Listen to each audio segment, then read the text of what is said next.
So ಕಳೆದ ಕ್ಲಾಸಲ್ಲಿ ನಾವೇನು ನೋಡಿದ್ವಿ ನೋಡಿ, ಇಲ್ಲಿ ಕರ್ನಾಟಕ ಯುದ್ಧಗಳನ್ನು ಮಾಡೋದ್ರ ಮುಖಾಂತರ ಏನು ಮಾಡ್ತಾರೆ ಬ್ರಿಟಿಷರು, ಭಾರತದಲ್ಲಿ ಯಾವುದೇ ಯುರೋಪ್ ದೇಶಗಳು ತಮ್ಮ ಎದುರಾಳಿಗಳಾಗಿ ನಿಲ್ಲದಂತೆ ಮಾಡ್ತಾರೆ ಅವರು. ಸೊ ಅಷ್ಟು ಪವರ್ಫುಲ್ ಆಗ್ತಾ ಹೋಗ್ತಾರೆ. ಅಂದರೆ ಯಾರು ಕೂಡ ನಮ್ಮ ಅಗೇನ್ಸ್ಟ್ ಆಗಿ ಯುದ್ಧವನ್ನು ಮಾಡಬಾರ್ದು ಅಂತಕ್ಕಂಥದ್ದು ಅವರ ಒಂದು ಕಾನ್ಸೆಪ್ಟು ಮತ್ತು ಇಂಟೆನ್ಷನ್ ಇರುತ್ತೆ.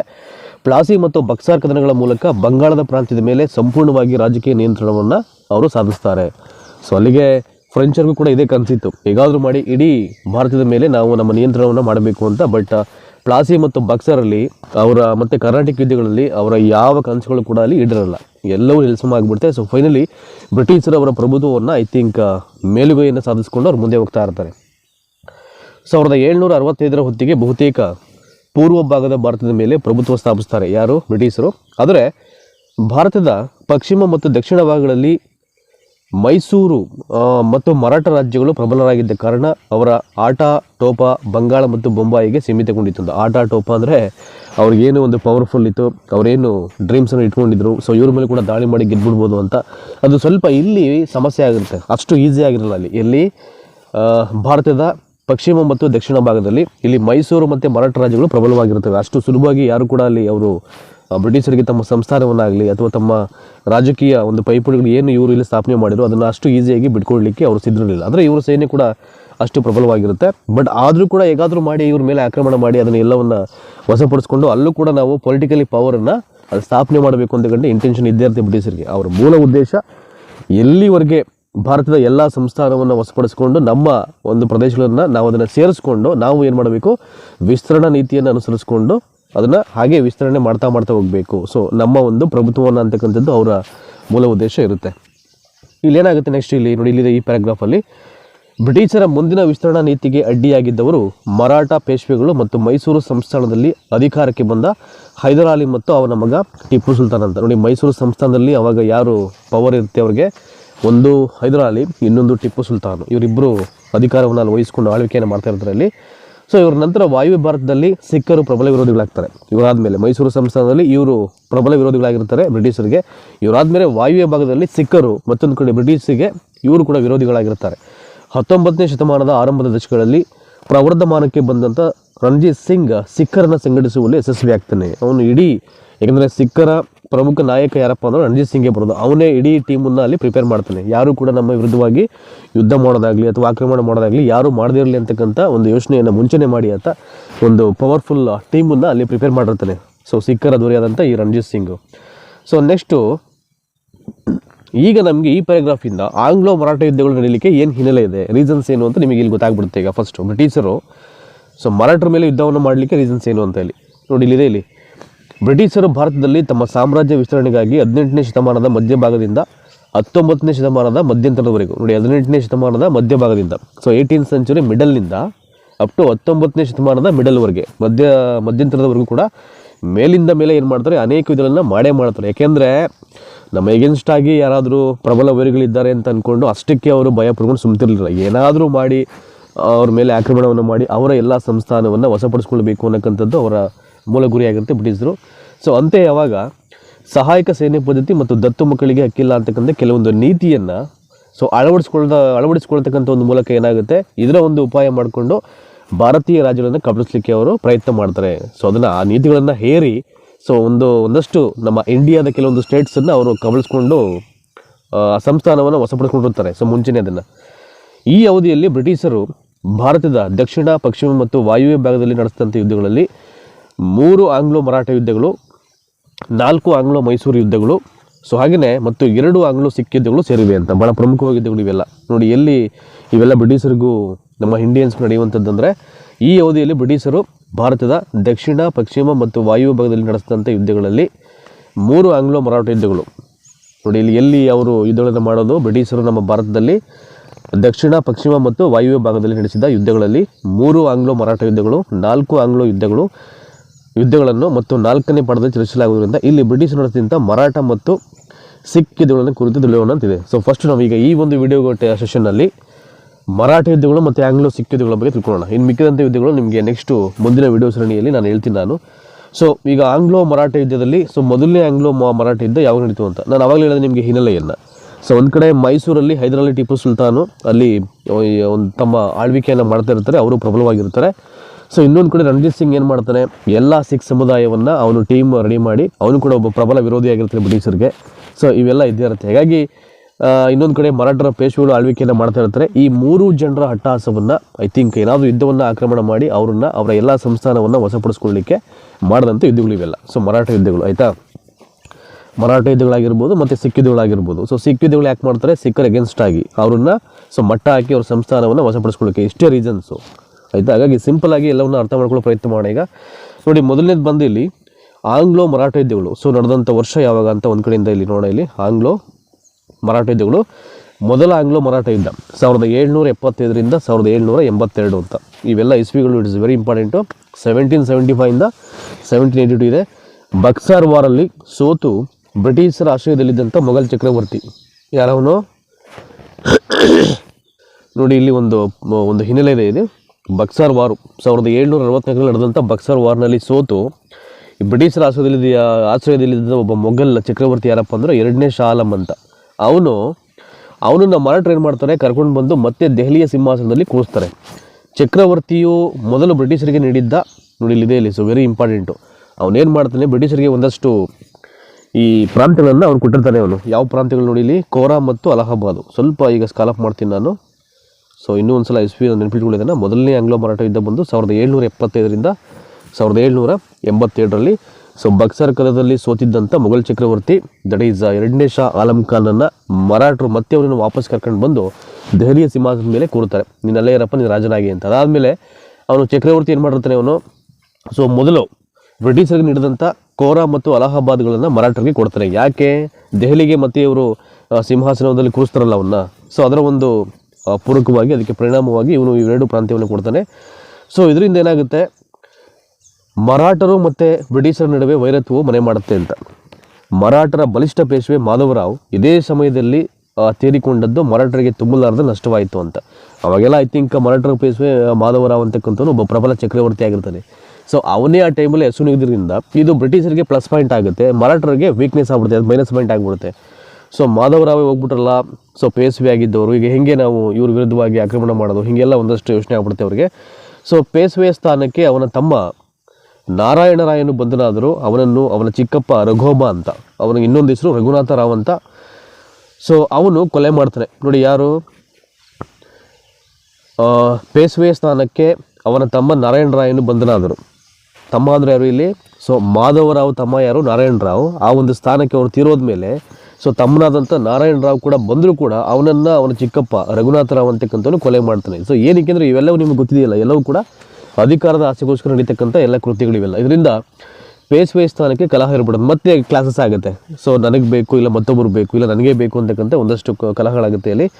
ಸೊ ನಾನಾ ಫಡ್ನವೀಸ್ ನೇತೃತ್ವದಲ್ಲಿ ಪೇಶ್ವೆ ಸ್ಥಾನ ಆಕಾಂಕ್ಷಿಯಾದ ರಘೋಬನ ಬದಲು ನಾರಾಯಣನ ಮಗನಾದ 2ನೇ ಮಾಧವರಾವ್ಗೆ ಮರಾಠ ಒಕ್ಕೂಟವು ಪಟ್ಟ ಕಟ್ಟಿತ್ತು. ರಘೋಬನಿಗೆ ಯಾಕೆ ಪಟ್ಟ ಕಟ್ಟಿಲ್ಲ, ಸೊ ಇವನು ಮಾಧವರಾವ್ ತಮ್ಮನನ್ನೇ ಕೊಲೆ ಮಾಡಿದವನಾದ್ರಿಂದ ಇವನಿಗೆ ಏನಾದ್ರು ಪಟ್ಟ ಕಟ್ಬಿಟ್ರೆ ಸೊ ಇವನು ಯಾವುದೇ ಕೃತ್ಯವನ್ನು ಮಾಡಲಿಕ್ಕೂ ಹೇಸಲ್ಲ ಅಂತ ಅಂದ್ಕೊಂಡು ಸೊ ಫೈನಲಿ ನಾನಾ ಫಡ್ನವೀಸ್ ಅವನ ಒಂದು ಹ್ಯಾಂಡ್ ಓವರಲ್ಲಿ ಪೇಶ್ವೆ ಸ್ಥಾನದ ಆಕಾಂಕ್ಷಿಯಾದಂಥ ರಘೋಬನ ಬದಲಿಗೆ ಸೊ ನಾರಾಯಣರಾವ್ನ ಮಗನಾದಂಥ 2ನೇ ಮಾಧವರಾವ್ಗೆ ಮರಾಠ ಒಕ್ಕೂಟ ಏನು ಮಾಡುತ್ತೆ, ಇಲ್ಲಿ ಪಟ್ಟ ಕಟ್ಟುತ್ತೆ. ಇದಾದ ಮೇಲೆ ಮರಾಠ ಮನೆತನಗಳಿಂದ ನಿರೀಕ್ಷಿತ ಬೆಂಬಲ ಸಿಗದ ರಘೋಬ ಬ್ರಿಟಿಷರ ಬೆಂಬಲ ಕೊಡ್ತಾರೆ. ಇಲ್ಲಿ ಇವನಿಗೆ ಎಲ್ಲ ಉರಿದೋಗ್ಬಿಡ್ತೀವಿ, ಅವನಿಗೆ ಯಾರಿಗೆ, ರಘೋಬನಿಗೆ. ಸೊ ನನ್ನನ್ನು ಬಿಡ್ಬಿಟ್ಟು ಇವರು ಸೊ 2ನೇ ಮಾಧವರಾವ್ಗೆ ಮರಾಠ ಒಕ್ಕೂಟ ಸೊ ಈ ರೀತಿಯಾದಂಥ ಪಟ್ಟ ಕಟ್ಬಿಟ್ರಲ್ಲ ಅಂತ ಅಂದ್ಕೊಂಡು ಸೊ ಮುಂದೆ ಹೋಗ್ತಾ ಮರಾಠರು ಯಾವುದೇ ರೀತಿಯ ಸಪೋರ್ಟ್ ಮಾಡಲ್ಲ ರಘೋಬನಿಗೆ. ಅವ್ನಿಗೆ ಏನು ಮಾಡ್ತಾನೆ, ಸೊ ಫೈನಲಿ ಅವನು ಒಂದು ಬ್ರಿಟಿಷರ ಒಂದು ಬೆಂಬಲ ಮತ್ತು ಸಹಕಾರವನ್ನು ಕೇಳ್ತಾನೆ, ಯಾರು, ರಘೋಬ. ಸೊ ಅವಾಗ ಏನಾಗುತ್ತೆ, ಇಲ್ಲಿ ಬ್ರಿಟಿಷರು ಈ ಒಂದು ಟೈಮ್ಗೆ ವೆಯ್ಟ್ ಮಾಡ್ತಿರ್ತಾರೆ. ಈಗ ಮರಾಠರ ಒಬ್ಬ ಯಾವುದಾದ್ರು ರಾಜ ಅಥವಾ ಯಾರೇ ಆಗಲಿ ಬಂದು ನಮ್ಮ ಬೆಂಬಲ ಕೇಳಿದಾಗ ಸೊ ಇಂಡೈರೆಕ್ಟ್ಲಿ ಅವರಿಗೆ ಯುದ್ಧವನ್ನು ಆಕ್ರಮಣ ಮಾಡಿ ಅವರ ಸಂಸ್ಥಾನವನ್ನು ಹೊಡ್ಕೊಳ್ಳಿಕ್ಕೆ ಅವರು ತುಂಬ ಪ್ರಿಪೇರ್ ಮಾಡಿರ್ತಾರೆ. ಸೊ ಅಂಥ ಟೈಮಲ್ಲಿ ಐ ಥಿಂಕ್ ಈ ರಘೋಬ ಏನು ಮಾಡ್ತಾನೆ, ಬ್ರಿಟಿಷರ ಒಂದು ಬೆಂಬಲವನ್ನು ಕೊಡ್ಲಿಕ್ಕೆ ಹೋಗ್ತಾನೆ. ಸೊ ಇದೇ ಸಂದರ್ಭವನ್ನು ತಮ್ಮ ಲಾಭಕ್ಕೆ ಬಳಸಿಕೊಳ್ಳಲು ಸೊ ಯೋಚನೆ ಮಾಡ್ತಾರೆ ಯಾರು, ಬ್ರಿಟಿಷರು. ಅವಾಗ ಏನಾಗುತ್ತೆ, ಇಲ್ಲಿ ಬ್ರಿಟಿಷರು ಮತ್ತು ಮರಾಠ ಒಕ್ಕೂಟಗಳ ನಡುವೆ 1775 ಮತ್ತು 1782ರವರೆಗೆ ನಡೆದ ದೀರ್ಘ ಯುದ್ಧಗಳಲ್ಲಿ ಸೊ 75ರಿಂದ 82ರವರೆಗೆ ನಡೆದಂಥ ದೀರ್ಘ ಯುದ್ಧದಲ್ಲಿ ಮರಾಠರ ಪ್ರಾರಂಭಿಕ ಯಶಸ್ಸನ್ನು ಸಾಧಿಸ್ತಾರೆ. ಸೊ ಆರಂಭದಲ್ಲಿ ಮರಾಠರ ಗೆಲ್ತಾ ಹೋಗ್ತಾರೆ, ಸೊ ಯಾರ ಮೇಲೆ, ಈ ಬ್ರಿಟಿಷರ ಮೇಲೆ.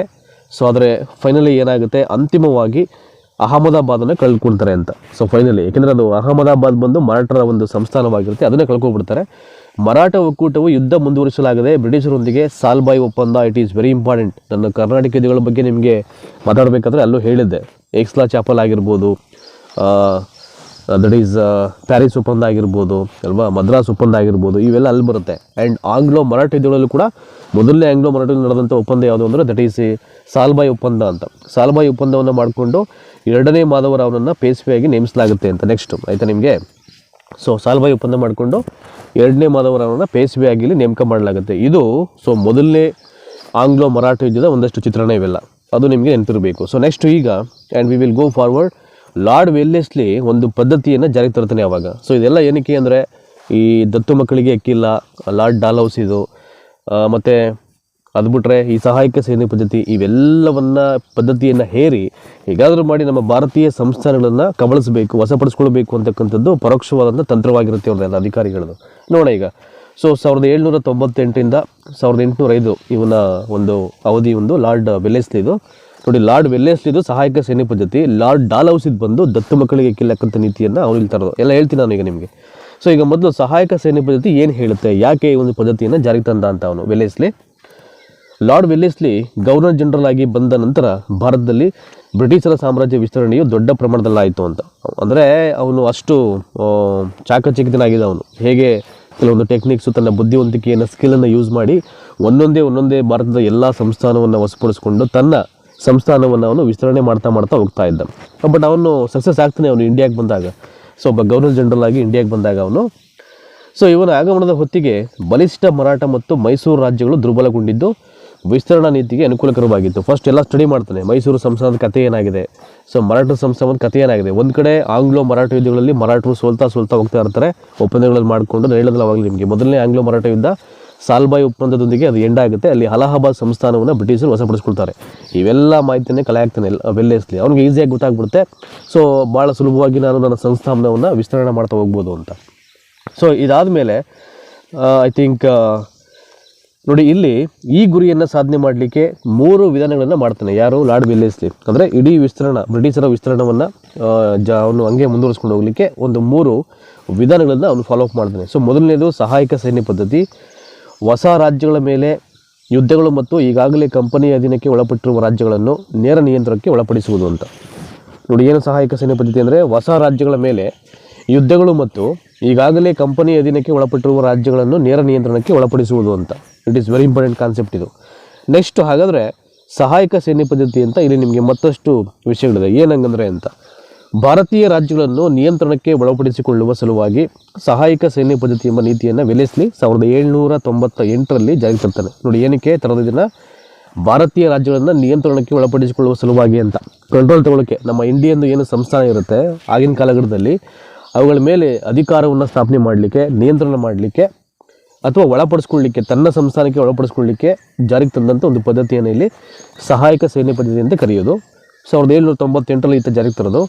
ಸಹಾಯಕ ಸೈನ್ಯ ಪದ್ಧತಿ ಅಂತಕ್ಕಂಥದ್ದು ಬ್ರಿಟಿಷ್ ಈಸ್ಟ್ ಇಂಡಿಯಾ ಕಂಪನಿ ಮತ್ತು ಭಾರತೀಯ ರಾಜ್ಯಗಳ ನಡುವೆ ಒಂದು ಸೈನಿಕ ಒಪ್ಪಂದ. ಅದು ಇಟ್ಸ್ ಎ ಟ್ರೀಟಿ ಬಿಟ್ವೀನ್ ಒಂದು ಬ್ರಿಟಿಷ್ ಈಸ್ಟ್ ಇಂಡಿಯಾ ಕಂಪನಿ ಮತ್ತು ಭಾರತೀಯ ರಾಜ್ಯಗಳ ನಡುವೆ ನಡೆದಂಥ ಒಂದು ಒಪ್ಪಂದ ಇದು. ಸೊ ಏನು ನಿಬಂಧನೆಗಳಿದೆ, ಏನು ಕಂಡೀಷನ್ಸ್ ಆಗ್ತದೆ ಅಂತ ಲಾರ್ಡ್ ವೆಲ್ಲೆಸ್ಲಿ 1798ರಲ್ಲಿ ಜಾರಿಗೆ ತಂದಂಥ ಸಹಾಯಕ ಸೈನ್ಯ ಪದ್ಧತಿಯಲ್ಲಿ ಏನು ನಿಬಂಧನೆಗಳನ್ನು ಆಗ್ತಾನೆ ಅಂತ ನೋಡೋಣ. ಈಗ ಪಾಯಿಂಟನ್ನು ನೋಡ್ತಾ ಹೋಗೋಣ. ಈಗ ಸಹಾಯಕ ಸೈನ್ಯ ಪದ್ಧತಿಯ ನಿಬಂಧನೆಗಳು ನೋಡಿ. ಮೊದಲನೇ ಪಾಯಿಂಟು, ಭಾರತೀಯ ರಾಜನು ಬ್ರಿಟಿಷ್ ಸೈನಿಕ ತುಕಡಿಯನ್ನು ತನ್ನ ರಾಜ್ಯದಲ್ಲಿ ಇರಿಸಿಕೊಳ್ಳಬೇಕು ಅಂತ. ಒಬ್ಬ ಭಾರತೀಯ ಸೈನಿಕ ಅಂತಕ್ಕಂಥವನು ಬ್ರಿಟಿಷ್ ಸೈನಿಕ ತುಕಡಿ ಅಂದರೆ ಬ್ರಿಟಿಷರಿಗೆ ಸೇರಬೇಕಾದಂಥ ಒಂದು ಮಿಲಿಟರಿ ಫೋರ್ಸ್ ಏನಿದೆ ಅದನ್ನು ತನ್ನ ಸ್ಟೇಟಲ್ಲಿ ಇಟ್ಕೊಳ್ಬೇಕು. ಅವನ ಮೂಲ ಉದ್ದೇಶ ಏನು, ತನ್ನ ಸ್ಟೇಟಲ್ಲಿ ಇಟ್ಕೊಂಡು ಅದಕ್ಕೆ ಬೇಕಾದಂಥ ಎಲ್ಲ ಖರ್ಚು ವೆಚ್ಚವನ್ನು ಇಂಡಿಯನ್ಸೇ ಮಾಡಬೇಕು ಅಂತ. ಸೊ ಇನ್ ಕೇಸ್ ಈ ಸೈನಿಕ ತುಕಡಿ ಅವರ ಹ್ಯಾಂಡ್ ಓವರ್ಲಿದ್ದರೆ, ಅವರ ಒಂದು ಈಸ್ಟ್ ಇಂಡಿಯಾ ಕಂಪ್ನಿಗಳಿದ್ದರೆ ಏನಾಗುತ್ತೆ, ಅವರು ಖರ್ಚು ಮಾಡಬೇಕಾಗುತ್ತೆ. ಅದನ್ನು ತಪ್ಪಿಸ್ಲಿಕ್ಕೆ ಅವನು ಪ್ಲ್ಯಾನ್ ಮಾಡಿ ಇದನ್ನು ನೀವು ಭಾರತದಲ್ಲಿ ಇಟ್ಕೊಳ್ಬೇಕು ಸೈನಿಕ ತುಕಡಿಯನ್ನು ಅಂತ ನಿಬಂಧನೆ ಆಗ್ತಾನೆ. ನೆಕ್ಸ್ಟು ನೋಡಿ, ಇಲ್ಲಿದೆ ಆ ಪಾಯಿಂಟ್ ಹೇಳಿದ್ನಲ್ಲ, ಅದಕ್ಕೆ ಇಲ್ಲಿ ರಿಲೇಟೆಡ್ ಆಗಿ ಸೇನೆಯ ವೇತನ ಮತ್ತು ನಿರ್ವಹಣೆಯ ವೆಚ್ಚವನ್ನು ಸಂಬಂಧಪಟ್ಟ ರಾಜ್ಯ ಭರಿಸಬೇಕು ಅಂತ. ಅವ್ರಿಗೆ ಬೇಕಾದಂಥ ಸಂಬಳವನ್ನು ಸೈನಿಕರಿಗೆ ಇದು ಇಂಡಿಯನ್ಸೇ ಕೊಡಬೇಕು, ಭಾರತೀಯರೇ ಕೊಡಬೇಕು. ಮತ್ತು ಏನೇನು ಖರ್ಚು ವೆಚ್ಚವಿದೆ ಸಂಬಂಧಪಟ್ಟಿದ್ದು ಎಲ್ಲವನ್ನು ಇವರೇ ಮಾಡಬೇಕು ಅಂತ. ಇಲ್ಲವೇ ನಿರ್ದಿಷ್ಟ ಕಂದಾಯದ ಪ್ರದೇಶವನ್ನು ಬಿಟ್ಕೊಡ್ಬೇಕು ಅಂತ. ಅಂದರೆ ನೀವು ಯಾವ ಒಂದು ಪ್ರಾಂತ್ಯದಲ್ಲಿ ಹೈಯೆಸ್ಟ್ ಟ್ಯಾಕ್ಸನ್ನು ಕಲೆಕ್ಟ್ ಮಾಡ್ತೀರಾ ಸ್ಪೆಸಿಫಿಕ್ ಆಗಿ, ಆ ಒಂದು ಪ್ರಾಂತ್ಯವನ್ನು ನಮಗೆ ಬಿಟ್ಕೊಡಿ ಅಂತ ಅವ್ನು ಕೇಳ್ತಾನೆ. ಯಾರು? Lord Wellesley. ಸೊ ರಾಜನ ಆಸ್ಥಾನದಲ್ಲಿ ಬ್ರಿಟಿಷ್ ರೆಸಿಡೆಂಟನ್ನು ನೇಮಿಸ್ಕೊಳ್ಬೇಕು ಅಂತ. ರಾಜನ ಆಸ್ಥಾನದಲ್ಲಿ ಬ್ರಿಟಿಷ್ ರೆಸಿಡೆಂಟನ್ನು, ಯಾಕೆಂದರೆ ಎಲ್ಲ ಒಂಥರ ಸೂಪರ್ವೈಸ್ ಮಾಡಲಿಕ್ಕೆ ಅವನು.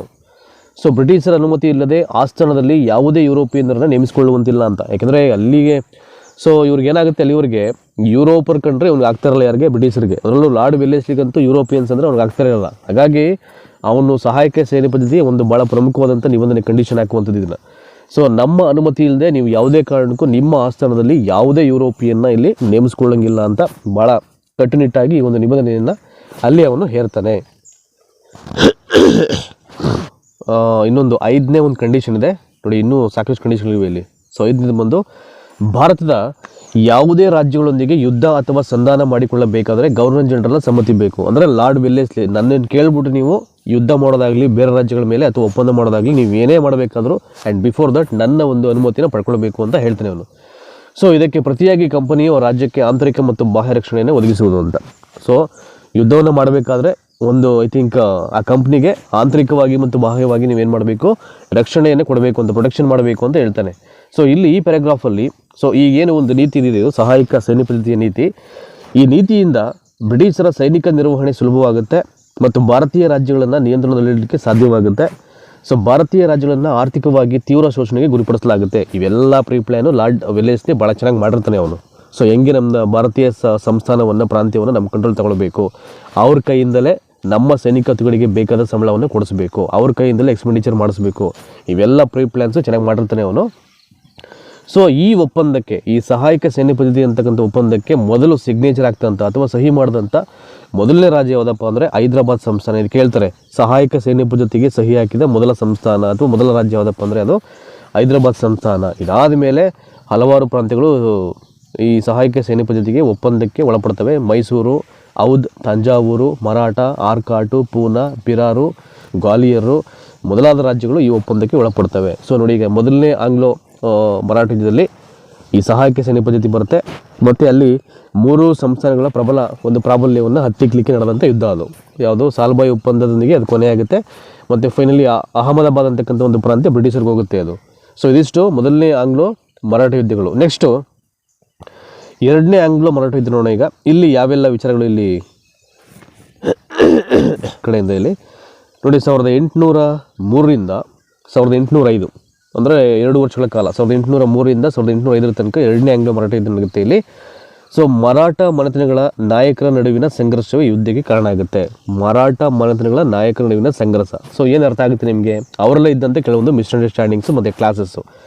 ಸೊ ಹೋಳ್ಕರ್ ಮನೆತನದ ಯಶವಂತರಾವ್ ಒಂದು ಕಡೆಯಾದರೆ ಸಿಂಧಿಯಾ ಮನೆತನದ ದೌಲತರಾವ್ ಹಾಗೂ ಪೇಶ್ವೆ 2ನೇ ಬಾಜಿರಾವ್ ಇನ್ನೊಂದು ಕಡೆಗಿದ್ದರು. ಅಂದರೆ ಒಂದಷ್ಟು ಕಲಹಗಳು, ಅಧಿಕಾರದ ಆಸೆ ಇವೆಲ್ಲ ಇದ್ದಿರುತ್ತೆ ಅವರದೇ ಕ್ಲಾಸು. ಇವೆಲ್ಲ ಆದಾಗ ಅದು 100% ಪ್ಲಸ್ ಪಾಯಿಂಟು ಬ್ರಿಟಿಷರಿಗೆ ಆಗಿಬಿಡುತ್ತೆ ಅದು, ಆಯಿತಾ.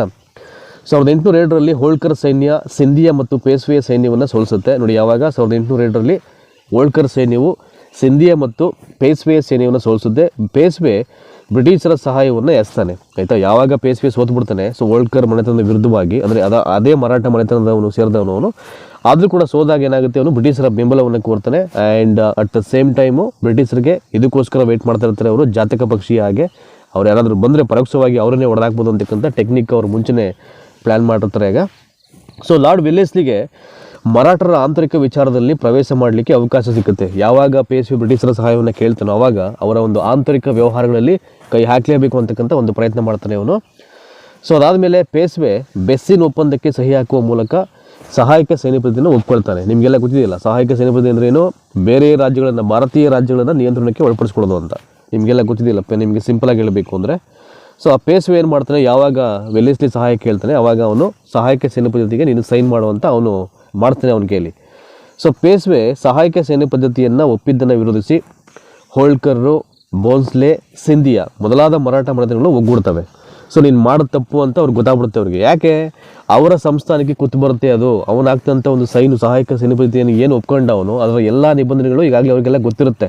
ಯಾರಿಗೆ, ಸೊ ಈ ಹೋಳ್ಕರ್ ಆಗಿರ್ಬೋದು, ಬೋನ್ಸ್ಲೆ ಆಗಿರ್ಬೋದು, ಸಿಂಧಿಯಾ ಮನೆತನ ಆಗಿರ್ಬೋದು, ಇವೆಲ್ಲ 3 ಮರಾಠ ಮನೆತನಗಳಿಗೆ ಗೊತ್ತಿರುತ್ತೆ ಸಹಾಯಕ ಸೈನ್ಯ ಪದ್ಧತಿಯ ನಿಬಂಧನೆಗಳು. ಸೊ ಏನು ಮುಂದೆ ಅನಾಹುತ ಆಗುತ್ತೆ ಇನ್ ಕೇಸ್ ಈ ಒಂದು ಒಪ್ಪಂದಕ್ಕೆ ನಾವು ಸಹಿ ಹಾಕ್ಬಿಟ್ಟು ಒಪ್ಕೊಂಡ್ರಿ ಅಂತ. ಆದರೂ ಕೂಡ ಏನು ಮಾಡ್ತಾನೆ, ಆ ಪೇಶ್ವೆ ಈ ಸಹಾಯಕ ಸೈನ್ಯ ಪದ್ಧತಿಗೆ ಸಹಿ ಹಾಕ್ಬಿಟ್ಟು ಒಪ್ಕೊಂಡ್ಬಿಡ್ತಾನೆ ಈಗ. ಬಟ್ ಇವರಲ್ಲಿ ವಿರೋಧ ವ್ಯಕ್ತವಾಗುತ್ತೆ ಮತ್ತು ಈ 3 ಮನೆತನಗಳು ಮರಾಠರು ಇಲ್ಲಿ ಒಗ್ಗೂಡ್ಬಿಡ್ತವೆ. ಸೊ ಇದರ ಒಂದು ಪರಿಣಾಮವಾಗಿ 1803ರಿಂದ 1805ರವರೆಗೆ ಮರಾಠ ಮನೆತನಗಳ ಸೇನೆಯನ್ನು ವೆಲ್ಲೆಸ್ಲಿಯು ಅನೇಕ ಯುದ್ಧಗಳಲ್ಲಿ ಮಣಿಸ್ತಾರೆ. ಈ 3 ಮನೆತನಗಳು ಒಟ್ಟಾಗಿ ವೆಲ್ಲೆಸ್ಲಿಯ ಮೇಲೆ ಆಕ್ರಮಣ ಮಾಡುತ್ತೆ. ಆದರೆ ವೆಲ್ಲೆಸ್ಲಿ ಭಾಳ ಪ್ರಬಲವಾಗಿ ಅವರನ್ನು ಸೋಲಿಸ್ತಾನೆ. 1803ರಿಂದ 5ರವರೆಗೆ ನಡೆದಂಥ ಯುದ್ಧ ಇದು, ಆಂಗ್ಲೋ ಮರಾಠ ಯುದ್ಧ. ಸೊ ಆದರೆ ಅವನ ಯುದ್ಧ ಪ್ರಿಯ ನೀತಿಯಿಂದ ಕಂಪನಿಗೆ ಸಾಲದ ಹೊರೆ ಹೆಚ್ಚಾಗುತ್ತೆ. ಸೊ ಯಾರಿಗೆ, ಈ ಲಾರ್ಡ್ ವೆಲ್ಲೆಸ್ಲಿಗೆ ಇದ್ದಂಥ ಯುದ್ಧ ಪ್ರಿಯ ಒಂದು ನೀತಿ ಏನಿದೆ, ಬಟ್ ಸಾಲದ ಹೊರೆ ಜಾಸ್ತಿ ಆಗುತ್ತೆ. ಅಂದರೆ ಯುದ್ಧ ಪ್ರಿಯ ಅಂದರೆ ಅವನಿಗೆ ಗೊತ್ತು ಯಾರನ್ನು ಹೆಂಗೆಲ್ಲ ಮಣಿಸ್ಬೇಕಾಗುತ್ತೆ, ಅದರ ತಂತ್ರಗಳೇನು, ಅದರ ಚಾಣಕ್ಷತನ ಹೇಗಿರಬೇಕು ಎಲ್ಲವೂ ಅವನಿಗೆ ಗೊತ್ತಾಗಿರುತ್ತೆ. ಬಟ್ ಇದರಿಂದ ಸಮಯ ಎಲ್ಲ ಒಂದು ಕಡೆ ಸೊ ಆ ಕಂಪ್ನಿಗೆ ಸಾಲದ ಹೊರೆ ಜಾಸ್ತಿ ಆಗುತ್ತೆ. ಸೊ ಇದರಿಂದ ತೀವ್ರ ಟೀಕೆಗೆ ಒಳಗಾದಂಥ ವೆಲ್ಲೆಸ್ಲಿ ಪಾಪ ಅವನು ಕ್ರಿಟಿಸಮ್ ಮಾಡಿಬಿಡ್ತಾರೆ ಅವನ್ನ, ನೀನು ಒಂದು ಕಡೆ ಓಕೆ ಎಲ್ಲವನ್ನ ಗೆಲ್ತ್ಕೊಂಡು ನೀನು ವಿಸ್ತರಣೆ ಮಾಡ್ತಾ ಇದೀಯಾ ನಮ್ಮ ಸಂಸ್ಥಾನವನ್ನು, ಆದರೂ ಕೂಡ ಎಕ್ಸ್ಪೆಂಡಿಚರ್ ಜಾಸ್ತಿ ಆಗ್ತಿದೆ ಅಂತ ಹೇಳಿ ಅವನಿಗೆ ಇವೆಲ್ಲ ಗೊತ್ತಾದ ಮೇಲೆ ಸೊ ಆಟೋಮ್ಯಾಟಿಕಲಿ ವೆಲ್ಲೆಸ್ಲಿ ತನ್ನ ಸ್ಥಾನಕ್ಕೆ ಅವನು ರಾಜೀನಾಮೆ ನೀಡಿ ತನ್ನ ದೇಶಕ್ಕೆ ವಾಪಸ್ ಹೋಗ್ಬಿಡ್ತಾನೆ. ಇದರಿಂದ ಪ್ರದೇಶದಲ್ಲಿ ತಾತ್ಕಾಲಿಕವಾಗಿ ಶಾಂತಿ ನೆಲೆಸುತ್ತೆ ಅಂತ. ಅವನು ಯಾವಾಗ ವಾಪಸ್ ಹೋಗ್ಬಿಡ್ತಾನೆ ಆವಾಗ ಅಲ್ಲಿ ಯಾವುದೇ ಯುದ್ಧಗಳು ನಡೆದೆ ಸೈಲೆನ್ಸ್ ಆಫ್ ಪೀಸ್ಫುಲ್ ಒಂದು ಶಾಂತಿ ಅಂತಕ್ಕಂಥದ್ದು ಅಲ್ಲಿ ನೆಲೆಸುತ್ತೆ. ಸೊ ಇದಿಷ್ಟು ಎರಡನೇ ಆಂಗ್ಲೋ ಮರಾಠ ಯುದ್ಧದ ಒಂದಷ್ಟು ಚಿತ್ರಣ. ಇದು 1803ರಲ್ಲಿ 3ರಿಂದ 1805 ಇದು. ಸೊ ನೆಕ್ಸ್ಟು ಮೂರನೇ ಆಂಗ್ಲೋ ಮರಾಠ ಯುದ್ಧದ ಬಗ್ಗೆ ನೋಡೋಣ ಈಗ ಏನಿದೆ ಅಂತ. ಇಲ್ಲಿ ಮೂರನೇ ಆಂಗ್ಲೋ ಮರಾಠ ಯುದ್ಧ. ಸೊ ಇದು 1817ರಿಂದ 1818, ಅಂದರೆ ಒಂದು ವರ್ಷ ಮಾತ್ರ ಕನೆಕ್ಟ್ ಆಗುತ್ತೆ. ಇದು 1803ರಿಂದ 5, 2 ವರ್ಷ. ಅದು ಎರಡನೇ ಆಂಗ್ಲೋ ಮರಾಠ ಯುದ್ಧ. ಇದು ಮೂರನೇ ಆಂಗ್ಲೋ ಮರಾಠ ಯುದ್ಧ ಬಂದು 1817ರಿಂದ 1818. ಮರಾಠ ಮನೆತನಗಳು ತಮ್ಮ ಘನತೆ ಮತ್ತು ಸ್ವಾತಂತ್ರ್ಯವನ್ನು ಉಳಿಸಿಕೊಳ್ಳಲಿಕ್ಕೆ ಇನ್ನಿಲ್ಲದ ಪ್ರಯತ್ನವನ್ನು ಮಾಡ್ತವೆ. ಬಟ್ ಏನೇ ಆಗಲಿ ನಮ್ಮ ಸಂಸ್ಥಾನವನ್ನು ಉಳಿಸ್ಕೊಳ್ಬೇಕು, ನಮ್ಮ ಘನತೆ ಗೌರವವನ್ನು ಕಾಪಾಡಿಕೊಳ್ಬೇಕು ಅಂತ ಅಂದ್ಕೊಂಡವರು ಸಾಕಷ್ಟು ಪ್ರಯತ್ನವನ್ನು ಮಾಡ್ತಾ ಇರ್ತಾರೆ. ಈ ಮರಾಠ ಮನೆತನಗಳು ಎಲ್ಲವೂ ಕೂಡ. ಪೇಶ್ವೆ ಕೂಡ ಬ್ರಿಟಿಷರ ನಿಯಂತ್ರಣದಿಂದ ಮುಕ್ತಗೊಳ್ಳಲು ಇಲ್ಲಿ ಒಂದು ಕಡೆ ಅವನು ಪ್ರಯತ್ನ ಮಾಡ್ತಾ ಇರ್ತಾನೆ. 1857ರಲ್ಲಿ ನೋಡಿ, ಯಾವ ಪೇಶ್ವೆ ಬ್ರಿಟಿಷರ ಬೆಂಬಲವನ್ನು ಕೇಳಿದ ಅವನಿಗೆ ಫೈನಲಿ ಒಂದಷ್ಟು ಅರಿವಾಗ್ಬಿಟ್ಟು ಇಲ್ಲ ಏನಾಗಾದರೂ ಮಾಡಿ ನನ್ನ ಘನತೆ ಗೌರವ ನನ್ನ ಸಂಸ್ಥಾನವನ್ನು ಉಳಿಸ್ಕೋಬೇಕು ಅಂತ ಅವನು ಒಂದು ಕಡೆ ಅವರ ಒಂದು ನಿಯಂತ್ರಣದಿಂದ ಮುಕ್ತಿ ಹೊಂದಲಿಕ್ಕೆ ಅವನು ಪ್ರಯತ್ನ ಮಾಡ್ತಾ ಇರ್ತಾನೆ. ಇದರೆಲ್ಲದರ ಮಧ್ಯದಲ್ಲಿ 1817ರಲ್ಲಿ ಪೇಶ್ವೆಯು ಪೂನಾದಲ್ಲಿ ಬ್ರಿಟಿಷ್ ರೆಸಿಡೆಂಟಿಯ ಮೇಲೆ ದಾಳಿ ನಡೆಸಿ ಸುಡ್ತಾನೆ ಅಂತ. ಅವನು ಫಸ್ಟು 1817ರಲ್ಲಿ ಏನು ಮಾಡ್ತಾನೆ, ಪೂನಾದಲ್ಲಿ ಅಂದರೆ ಬ್ರಿಟಿಷರಿಗೆ ಸೇರಿದಂಥ ಒಂದು ಪ್ರಾಂತ್ಯ ಅದು ಪೂನಾ ಅಂತಕ್ಕಂಥದ್ದು, ಅಲ್ಲಿ ಅವರ ಒಂದು ರೆಸಿಡೆನ್ಸಿಯ ಮೇಲೆ ದಾಳಿ ಮಾಡಿ ಸುಡ್ತಾನೆ ಅವನು.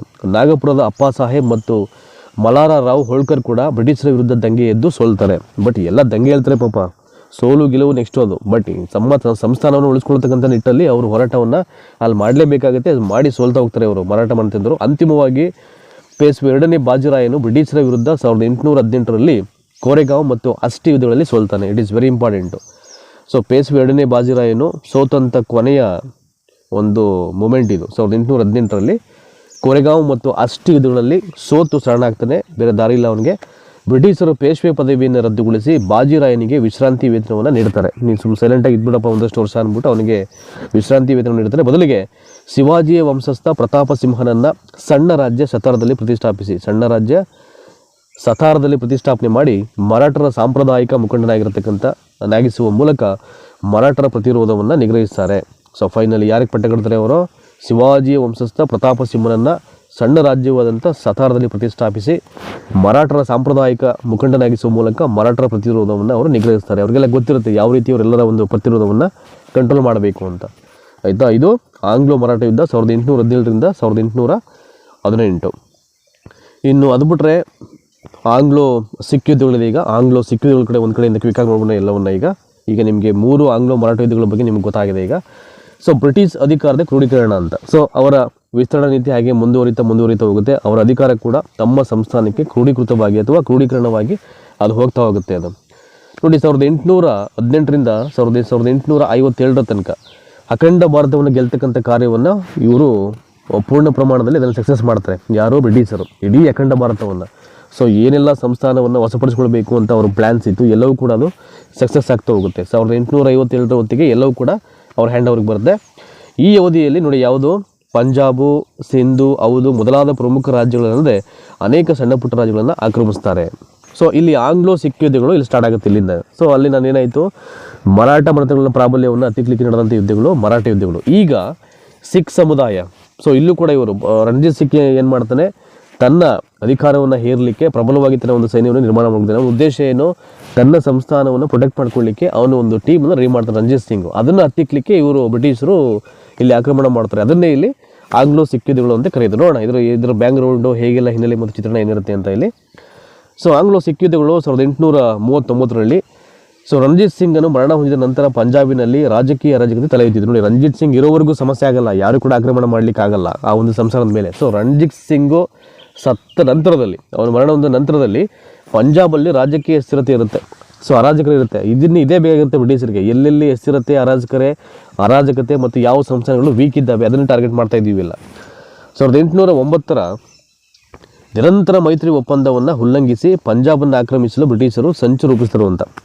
1809 ನಿರಂತರ ಮೈತ್ರಿ ಒಪ್ಪಂದವನ್ನು ಅವರು ಉಲ್ಲಂಘನೆ ಮಾಡಿ ಪಂಜಾಬನ್ನು ಆಕ್ರಮಿಸಲಿಕ್ಕೆ ಏನು ಮಾಡ್ತಾರೆ, ಬ್ರಿಟಿಷರು ಸಂಚನ್ನು ರೂಪಿಸ್ತಾರೆ. ಯಾವ ಒಪ್ಪಂದಗಳು ಬೇಡ, ಡೈರೆಕ್ಟ್ಲಿ ಆ ಸಂಸ್ಥಾನವನ್ನು ವಶಪಡಿಸ್ಕೊಳ್ಬೇಕು ಅಂತ. ಸೊ ಹಾಗೇನಾಗುತ್ತೆ, 1845 ಡಿಸೆಂಬರ್ನಲ್ಲಿ ಬ್ರಿಟಿಷರಿಗೂ ಪಂಜಾಬ್ ಸೈನ್ಯಕ್ಕೂ ಯುದ್ಧ ಆರಂಭವಾಗುತ್ತೆ. ನೋಡಿ ಫಸ್ಟ್ ಇದು 1845 ಡಿಸೆಂಬರ್ನಲ್ಲಿ ಬ್ರಿಟಿಷರು ಮತ್ತು ಪಂಜಾಬ್ರಿಗೆ ಇಲ್ಲಿ ಸೈನ್ಯಕ್ಕೆ ಯುದ್ಧ ಆರಂಭ ಆಗುತ್ತೆ. ವಿದೇಶಿಯರಿಂದ ಇರಬಹುದಾದ ಅಪಾಯವನ್ನರಿತ ಹಿಂದೂ, ಮುಸಲ್ಮಾನ್ ಹಾಗೂ ಸಿಖ್ಖರೆಲ್ಲರೂ ಬ್ರಿಟಿಷರನ್ನು ಮಣಿಸಲು ಮುಂದಾಗ್ತಾರೆ ಅಂತ ಅವ್ರಿಗೆ ಗೊತ್ತಾಗ್ಬಿಡುತ್ತೆ. ಇವ್ರನ್ನ ಹೀಗೆ ಬಿಟ್ಟರೆ ನಮಗೆ ಸಮಸ್ಯೆ ಆಗುತ್ತೆ ಅಂದ್ಬಿಟ್ಟು ಇವ್ರು 3 ಜನ ಮುಂದಾಗ್ಬಿಡ್ತಾರೆ. ಹಿಂದೂ, ಮುಸಲ್ಮಾನ್ ಮತ್ತು ಸಿಖ್ರು ಇವರು 3 ಜನ ನೇರವಾಗಿ ಅವ್ರ ಮೇಲೆ ಆಕ್ರಮಣ ಮಾಡಲಿಕ್ಕೆ ಮುಂದಾಗ್ತಾರೆ.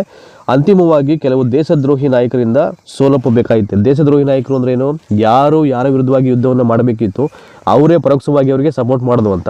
ಅದೇ ಹೇಳ್ತಾರಲ್ಲ, ಅದನ್ನು ಐ ಥಿಂಕ್ ತಿಂದು ಮನೆಗೆ ಕನ್ನ ಹಾಕೋದು ಅಂತ ಹೇಳ್ತಾರಲ್ಲ. ಸೊ ಹಳ್ಳಿಗಳಲ್ಲಿ ಗಾದೆ, ಮನೆಯಲ್ಲಿ ಕೆಲಸ ಮಾಡೋದು ಅಂತ, ಅವೆಲ್ಲ ಕೆಲಸವನ್ನು ಮಾಡಿದ್ದು ಕೆಲವೊಂದು ದೇಶದ್ರೋಹಿ ನಾಯಕರಿಂದ ಏನಾಗುತ್ತೆ. ಸೊ ಫೈನಲಿ ಇವ್ರು 3 ಜನ ಪಾಪ ಸುಳ್ಳು ಒಪ್ಕೊಳ್ಬೇಕಾಗುತ್ತೆ. ಯಾರು, ಸೊ ಈ ಹಿಂದೂ, ಮುಸಲ್ಮಾನ್ ಮತ್ತು ಸಿಖ್ರು ಅಮಾಯಕರಾದಂಥ ಅವಮಾನಕರ ಲಾಹೋರ್ ಒಪ್ಪಂದಕ್ಕೆ 1846 ಸಹಿ ಹಾಕಬೇಕಾಗುತ್ತೆ. ಒಂದು ಕಡೆ ಭಾಳ ನೋವಿರುತ್ತೆ, ತುಂಬ ಅವಮಾನ ಆಗಿಬಿಟ್ಟಿರುತ್ತೆ. ಸೊ ನಮ್ಮವರೇ ಸಪೋರ್ಟ್ ಮಾಡಿ ನಮ್ಮನ್ನು ಸುಲಭವಾಗಿ ಮಾಡಿಬಿಟ್ರಲ್ಲ ಅಂತ. ಆದರೂ ಕೂಡ ಆ ನೋವಿನಿಂದನೇ ಇವರು 3 ಕಣಗಳು 1846 ಲಾಹೋರ್ ಒಪ್ಪಂದಕ್ಕೆ ಸೈನ್ ಹಾಕಬೇಕಾಗುತ್ತೆ. ನೋಡಿ, ಈ 2ನೇ ಸಿಖ್ ಯುದ್ಧದಲ್ಲಿ ಲಾಹೋರ್ ಒಪ್ಪಂದಕ್ಕೆ ಸಿಗ್ನೇಚರ್ ಆಗ್ತಾರೆ. ಸೊ ಯಾರು, ಹಿಂದೂ, ಮುಸಲ್ಮಾನ್ ಹಾಗೂ ಸಿಖ್ಖರೆಲ್ಲರೂ ಎಲ್ಲ ಸೇರಿಕೊಂಡು, ಇವೆಲ್ಲ ಕೇಳ್ಬೋದು ನಿಮಗೆ.